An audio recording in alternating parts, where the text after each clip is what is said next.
Okay, alright. Update po tayo sa Kim Pao ganap for today, guys. Update po tayo, ha?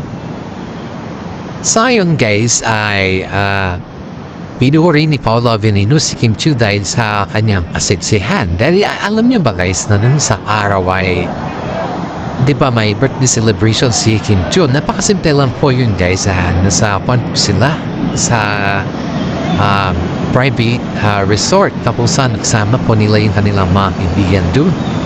Tayo din dito sa ating mga legit na sources ay grabe yung eksena dun, guys. Grabe yung pakilig factor. Grabe lahat, guys. Halos kitang-kita mo yung kakiligan na makasama nila. Kasama rin ng mga fans sila na sumusubaybay sa kanila, guys. At ito, guys, ngayon, guys, ay nasayate po sila. Si Kim Chiu po ay parang may ginagawang cover ng magazine. It's look like that, guys, dahil napaka-sexy niya dun sa mga photoshoot niya, sa mga videos niya na kung saan po ay nilantad din niya sa kanya mga Instagram. At ang comment naman po ni Paolo Avellino dito, guys, ay napaka-sexy daw ni Kim Chiu. Aba, sumisexy na talaga si Kim Chiu, Napakomment tuloy si Paolo Avellino na napaka-sexy niya. Kahit naman po sino, guys, na tumingin or makakita sa ganapan sa mayan na talaga namamanghata sa kanyang kasaksihan. Marami naman po dito ang umahangat para kay Kim Chiu at hindi lamang po si Paolo Avellino. Ito na naman yung ganap niya dun, guys, ang dami talaga mga videos or mga pictures na nakuhaan dun kay Kim Chiu. Siyempre, kitang-kita mo or lantaran kasi yung kasiksihan ni Kim Chiu dun, guys, Ay wala po tayo masasabi kundi tama po naman si Paolo Avellino. Sa ngayon, guys, sabi daw ni Paolo ay lalo daw siyang nainap kay Kim Chiu dahil nakikita niya talaga yung mga photoshoots or yung mga videos na pinupost ni Tito. Pero in fairness, habang nasushoot po siya sa yate ay kasama din po niya dyan si Paolo Avellino, guys. Kaya huwag po tayong kukurap dahil hindi naman natin nakikita mga videos na kasama si Paolo Avellino. Pero si Paolo din po ay siya yung kumukuha sa kanya ng video kaya hindi po natin siya nakikita sa kanyang video. Aba, mami ni Paolo, guys, humihingi na ng ako sa dalawa. Aba, syempre naman, guys, kahit naman siguro sino lahat naman ng mga lola at lolo ay kapag nagkaedad na yung kanilang anak ay humihingi na talaga sila ng apo. Kaya nila Paolo Avellino at saka si Kim Chiu, guys, si mami po ni Paolo ay humihingi na po ng apo kay Paolo. Siyempre, iba naman yung galing kay Kim Chiu, Iba naman yung tambalan nila Paolo at saka si Kim Chiu. Iba naman yung kay LJ, diba? Kanya naman talaga, guys, iba-iba. Siyempre, pagbigyan mo na lang yung matanda dahil ang buhay naman ay weather lang. Hindi mo alam kung kailan ka mamamatay at kung hindi mo alam kung buhay ka. Hinihingi na po yung apo kila Paolo Avellino at saka si Kim Chiu ayon dito sa ating legit sources ay dahil para kasing sa sobrang project o sa sobrang busy kasi ng dalawa pero hindi kasi nila yung bang wala sa plano, hindi naman sa wala sa plano, guys, pero parang malayo pa kasi yung sa kanila yung tinatawag na engagement or yung kasal pa. Pero yung dalawang parig na parents, both side nila, guys, ay humihingi na sila ng apo sa kanila. Ay ito na naman si Kim Chiu, guys, sabi sa kanya patapusin lahat ng mga projects kung ano meron sa kanila sa ngayon. And then after that ay siyempre siguradong tayo din.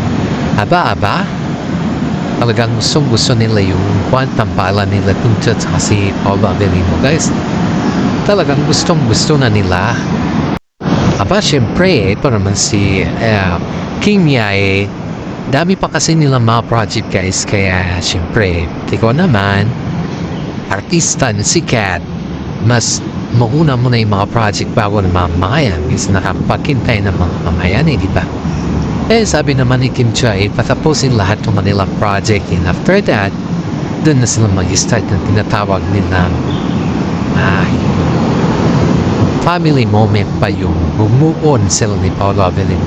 Aba guys, nag-sales pala ito si Paolo Avellino dun sa kasama ni Kimi dun sa yate akala lang natin hindi ito nagsiselos dahil kapag tinitignan mo kasi si Paolo parang dead man lang sa kanya yung nakikita mo, parang she's not aware of everything na yung bang pakiramdam mo ay okay lang, parang ganun. Pero in fairness si Paolo Avellino talaga ay selos ng selos. Hindi lang natin nakalain na ganun pala siya magselos. Pero siyempre, galamay naman ni Kim Chu yung pagsaselos si Paolo. Alam niya naman at saka ramdam niya naman. Tuwing nagsaselos si Paolo guys, ay tinitignan na lang siya ni Kim Chu, tinitignan na ng maayos at yan ay nilalambing niya. And siyempre naman, kahit naman siguro sino magsaselos niya, sa ganda pa naman ni Kim Chu. Itong mga fans sa atin guys, may isang actress na feeling fans sila Kim Chu, pero pagdating naman sa mga comment factor guys, ay siya yung number 1 na nagko-comment ng mga negatibo. Yun yung para sa atin bilang isang fans, yun yung kagalit-galit na eksena pa. Dahil pag ikaw naman ay isang loyalista na fans ng Kim Pao, huwag ka naman magawa ng mga bagay-bagay na ikakagalit ng mga kapwa pang loyalista din. Pero in fairness dito guys, lantara talaga yung ginawa niya dahil ang sabi niya, si Paolo Avellino daw, ginagamit niya lang daw si Kim Chu para sa sarili niyang interes. Aba, wala namang katotohanan niya. Yung nagsasabi mo, actress? Kasi siyempre, ikaw ba naman to guys itong actress daw na ito guys ay pinipilit daw niya na sumama dun sa yate kahit man lang daw makita lang yung sinasabi niya kasi hindi pa daw kasi siya nakasama sa yate, hindi pa daw niya na-experience or something nakasama nila Paolo na sila lang ba. Parang ang sinasabi niya kasi dito yung moment nila at hindi naman yung holiday ang ginawa nila Paolo Avellino doon, hindi naman yung moment ba, kundi yun ay gagawin kasi si Kim Chu na pop-shoot doon at isang endorsement ata ito guys. Pero ang sabi ng management sa kanila na huwag sila masama ng mga kaibigan or kung ano man dyan dahil nakaka-distract pa siya paminsan-minsan. Ikaw ay may trabaho. Isipin mo yung focus na salita, hindi yung distraction. Ayan po yung iniisip ng management na pag nandun mo sa yung kaibigan nila, syempre, natetense ka, at tapos naiiyak ka, or something na may mga nambubuli sa'yo. Yan yung mga pinakamahirap sa lahat Yung may mga nambubuli sa'yo, yung akala mo kaibigan niya, pero in fairness akala nila Kim Chu guys na okay na yun, nag-usap naman sila na hindi naman sasama. Pero pagdating sa cryptic post niya sa kanyang Instagram lumabas ang totoo niyang gulay. Sinabi na ayaw daw nila Paolo Avellino at saka si Kim Chu nakasama siya sa lahat ng kanilang mga lakad dahil ayaw daw nila na may mga barkada silang sumasama sa kanila. Medyo nasobrahan naman ata itong si actress sa kanyang mga marites guys. Ito naman hindi naman iniwasan ng mga fans ng Kim Pao yung kanyang mga post. Pero ang pinakamasaklap kasi parang pinagdidihinan niya na si Paolo Avellino ang may ayaw sa kanya guys. Nung tinanong naman si Paolo Avellino, wala naman sinabi na ayaw sa kanya, kundi ang sinabi talaga sa kanya ng mismo management nila Kim Pao na wag silang magdala ng kung ano man dyan o kung sino man yan dahil nakaka-distract yan pagdating sa trabaho. Diba napakaklaro naman dun. Pero ito akala ng mga Kim Pao guys ay okay na kasi siyempre bago naman sila sumabak dun at pumunta dun at sumakay dun sa yate ay kinuusap na itong si actress. Akala nila okay na kasi pakiramdam daw nila okay ng lahat. Okay naman daw sa actress. Pagdating ng gabi guys, nag-post si actress ng ganito ganyan. Sinong sinisiraan niya? Parang bumaliktad ang ihip ng nahangin, hindi yata naintindihan yung explanation Hindi niya ata alam kung ano yung kanyang pinagsasabi. At ang pinapatamaan para man dito guys ang Kim Pao. Sabi dito na ayaw daw sa kanya, ayaw nila sa kanya dahil masyado daw siyang matikuloso sa lahat ng bagay. Pati kasi yung mga gamit ni Kim Chiu guys ito yung lahat ng mga gamit ni Kim Chiu guys pinapakialaman niya kasi. Kaya medyo may something ito, may attitude siya. May attitude ito. Pero hindi iwasan ng kasi nila Kim Chiu kasi Paul Logan pagsabihan siya. Dahil baka iba na naman yung interpretasyon niya guys. May mga kaibigan na silang ganyan guys yung actress niya na iba yung interpretasyon. Kaya mas marami sa kanila ay sinasabi na kinakausap or yung bagay-bagay na pwede naman kausapin sa lahat ng bagay na. Yun yung kanilang ginagawa. Pero in fairness bumaliktad ang ihip na ngayon, gumawa talaga ito ng skandalo. Ito guys, tinuturing talaga ni Kim Chiu na kaibigan siya dahil alam mo kapag kapag ito ay may hinihingi kay Kim Chiu ay kahit ano man yung hinihingi niya basta mayroon na may Kim Chiu ay binibigay niya po guys. Pero sa kabila ng lahat pala ng mga tulong or mga binibigay ni Kim Chiu, hindi naman pinapabalik ni Kim Chiu sa kanya yung mga tulong. Pero as a common sense ba na kung ikaw na may tinulungan ba, huwag mo naman gawan ng issue. Huwag mo gawan ng kung ano-ano man dyan dahil hindi naman utos ni Kim Chiu at saka si Paolo Avellino na hindi ka isasama kundi utos yun ng management. Marami sa ngayon guys ang nagsasabi na ang actress na ito ay matagal na palang naiinggit kay Kim Chiu simlat sa pulpa. Pero in fairness kahit naiinggit siya, hindi siya pinapatulan ni Kim Chiu. And of course guys, sa dami ng kanyang sinasabi sa mga kaibigan nila Kim Chiu ay minsan hindi ito pinatulan guys Ngayon lang na hindi naman sa patol yung nangyari kundi ito ay sinabihan ata siya ng management na medyo wag siyang gawing personal ba? Kasi pinipersonal niya na pala sila Paolo Avellino at saka si Kim Chiu guys. Pero in fairness, ang daming nagsasabi din dito na hindi lahat ng mga kaibigan ni Kim Chiu ay totoo sa kanya.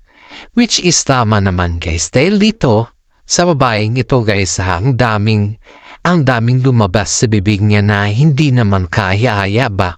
Kumbaga, puro paninira at ang mga cryptic post niya naman sa kanyang Instagram guys ay paninira talaga. Wala kang asahan na maganda idudulot nito. Kaya sabi ng mga karamihan kay Kim Chiu na wag masyado magtiwala sa mga feeling close sa kanya dahil yung mga feeling close sa kanya yan din yung nabibigay sa kanya na sakit sa ulo which is tama naman. Ang dami kasing feeling close kay Kim Chiu ngayon dahil sobrang sikat niya. Ito pa yung sabi pa ng isang management sa kanila na Kim, sana naman ay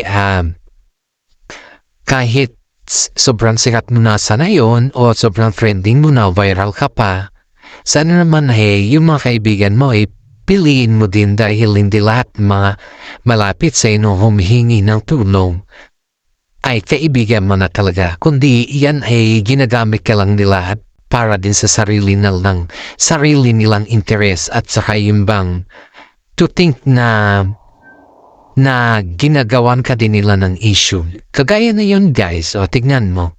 Kinulungan ito ni Kim Chiu noon tapos ngayon may issue lang dahil dun sa hindi daw siya isinama. Hindi naman kasalanan nila Kim Chiu kasi Paolo Avellino kung hindi siya isinama dahil ang purpose naman talaga dun sa yate, dun sa yacht ay yung mag-picture sila gumawa ng video para sa endorsement ni Kim Chiu. Hindi naman yun, kumbaga hindi naman yun yung holiday or yung bakasyon Kasi kung bakasyon naman guys, of course isasama siya. Kaso nga ng project kasi ito, nag-endorse sila, gumagawa talaga sila ng mga pictures para sa magazine, para sa calendar ba. Pero ito ay hindi, parang hindi siya artista guys kung mag-isip. Parang yung gusto niya talagang masusunod. Ganun siya mag-isip guys. Kaya ang daming sinasabi yung mga tao na, bakit ganito ito mag-isip? Bakit parang hindi niya iniisip na parehas lang naman silang artista eh. Alam din niyo kung ano yung point ng management. Kasi lahat ng mga artista may mga management yan.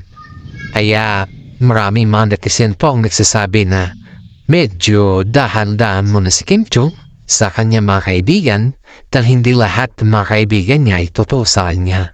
Ito pa guys, ayon din dito sa ating mga legit na sources ay si Paolo Avellino ay medyo nainis dito sa actress na to.